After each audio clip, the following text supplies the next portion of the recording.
In this video, guys, I'm going to show you the top 5 mistakes people are making when they're breeding the superworms. Loads of people are struggling. This is how to stop it. So, welcome back to Northern Exotics. This is a reptile YouTube channel dedicated to reptile education. We bring you everything you need to know to care for reptiles, whether it be specific species care, breed your own live food, or amazing little hack videos. We bring it all to you with the most up-to-date and current information. If that is something you're highly interested in, please consider subscribing. I would really appreciate it. Let's get on to this video. We have got the top 5 mistakes for people breeding dubia roaches. Why am I saying dubia roaches? This isn't dubia roaches. This is superworms. I've done a lot of videos to do with dubia roaches. If you want to know more, just click on the playlist. It'll be just up there. But yeah, this is superworms. Now, I put out a video early last year, about how to breed superworms. And so many people have been trying it, and I've had a few people come back with, I can't breed it. They're not breeding for me because, and why? And I've worked out why various times, and these are the mistakes. These are the top 5 that people have brought to me, and how you can rectify these mistakes. So if you're struggling with them, this video is for you. I'm rambling on too much. Let's move on to number 1, moisture.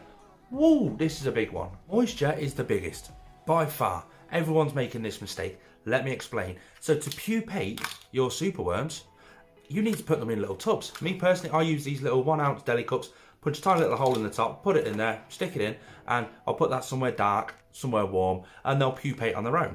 Now, if you just run out and buy these from your local reptile shop, your live food supplier, wherever, these are going to come to you dehydrated. If you put these into these little cups, close the lid on them, put them somewhere dark, and then you go back 2 weeks later and they're just black and crusty and dead, that's because they've been dehydrated. What you're supposed to do is get yourself a tub, chuck them all in the tub, stick in some old banana peel, anything they can get a bit of moisture from, a bit of food. Look at that, they're eating it now. They've only been in there a few days, look at that. Now, you want to leave them in there to obtain all that moisture out of whatever moisture source you're putting in there. Me personally, I use banana peel because it's just nutritious and it gives them the moisture that they need. Don't just leave it in there for 24 hours though. No, you're doing it wrong. What you need to do is leave them in there for a week, 2 weeks maybe. Just keep feeding them. They'll keep growing, they'll expand. You will notice a dramatic change in the colour of your actual superworms. There won't be the light colours that they're just, look at that, just fully vibrant, full of loads of colours. They're absolutely amazing. So do that, then separate them into the little tubs, then put them somewhere dark, which takes us on to tip number 2. So when you've got your superworms, they're highly gut loaded, they're rehydrated perfectly, you've put them in your little tubs, you've closed the lid on, you've got to put that somewhere dark. What I want you guys to do is, obviously you're all doing it, you're having troubles, get your phone camera, turn your video on, put your camera somewhere, wherever you put these, and then close the tub up, put it there, get your phone back out, have a look at the footage, and I bet you any money it's not as dark as you actually think it is inside that tub. I had a blue plastic container and I put these in there. I put my camera in there just as an experiment, and it was amazing how much light was actually passing through that. Now I put these inside a old cardboard shoebox. That's all I do. An old cardboard shoebox, it's pitch black in there, and then I get that cardboard shoebox and I put it in the airing cupboard with the doors closed, and it's even darker in there, and the temperature's up a little bit, so that helps them out even more. 2 weeks later, I've got a load of pupa. Some are lagging behind a little bit. If one starts to look a little bit decrepit, like it's going to die, whack it back in the gut load for a few weeks and then try again.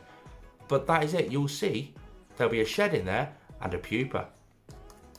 Great little tip there. A lot of people are failing on that one. But let's move on to number 3. This is to do with when you've actually finally got babies.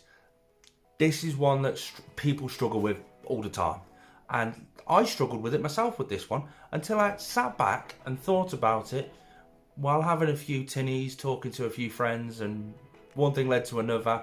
We all ended up extremely ill the next day. I digress.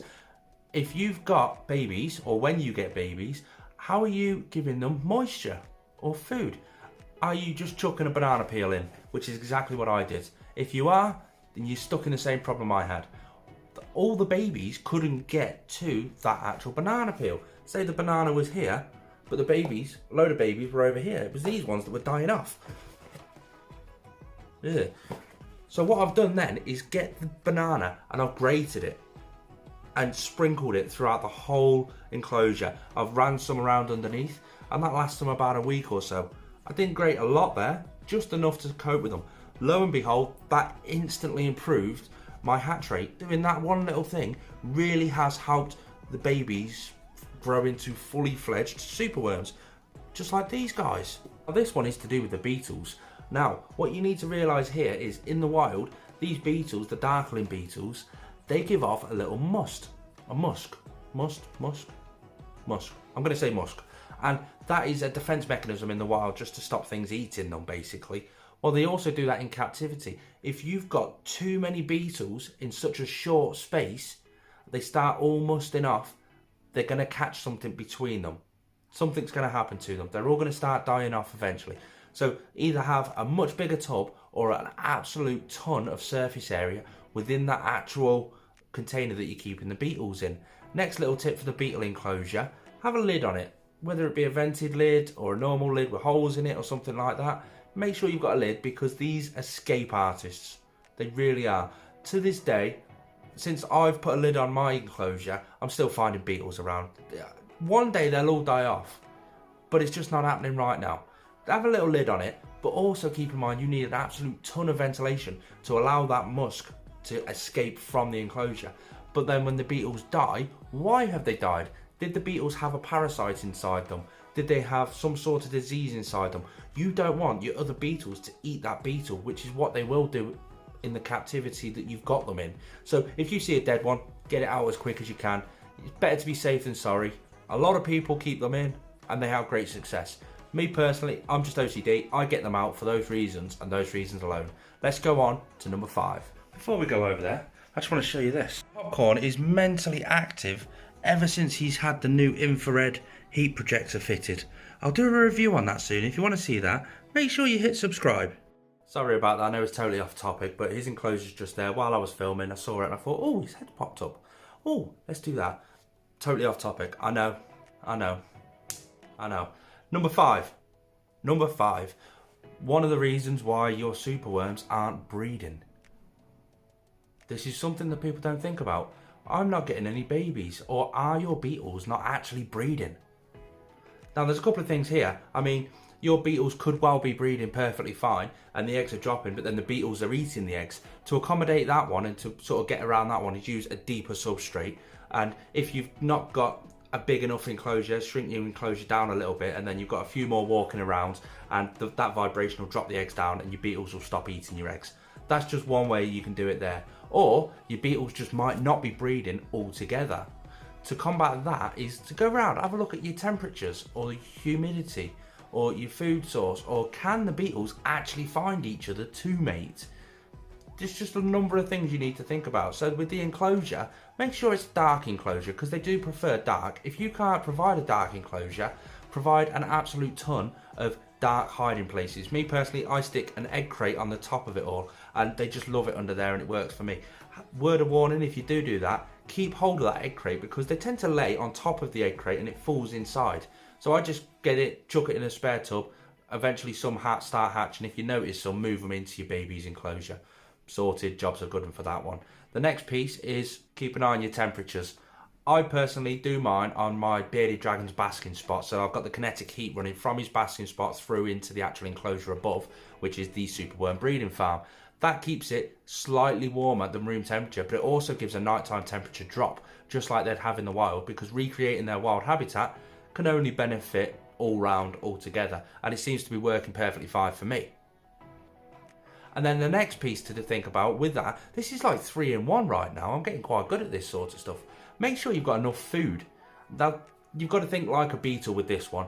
If there's not enough food there, the female will just reabsorb the eggs into her body. She doesn't want to give birth to any babies simply because there's not enough food to sustain those babies. So always make sure you've got enough food, whether your substrate is the food and you're given a ton of moisture, because it also works for moisture as well. Make sure you've got enough moisture source there for everybody. That's the beetles, the babies, all in that one enclosure, because they just won't lay eggs if there isn't enough food there for them. It's simple things like that that people just generally don't think about, myself included. I've made loads of mistakes. These are just 5 of the top biggest. But thanks for tuning in, guys. I really appreciate each and every one of you guys for all your subscriptions. If you've learnt anything, please hit the thumbs up button. I'd really appreciate it.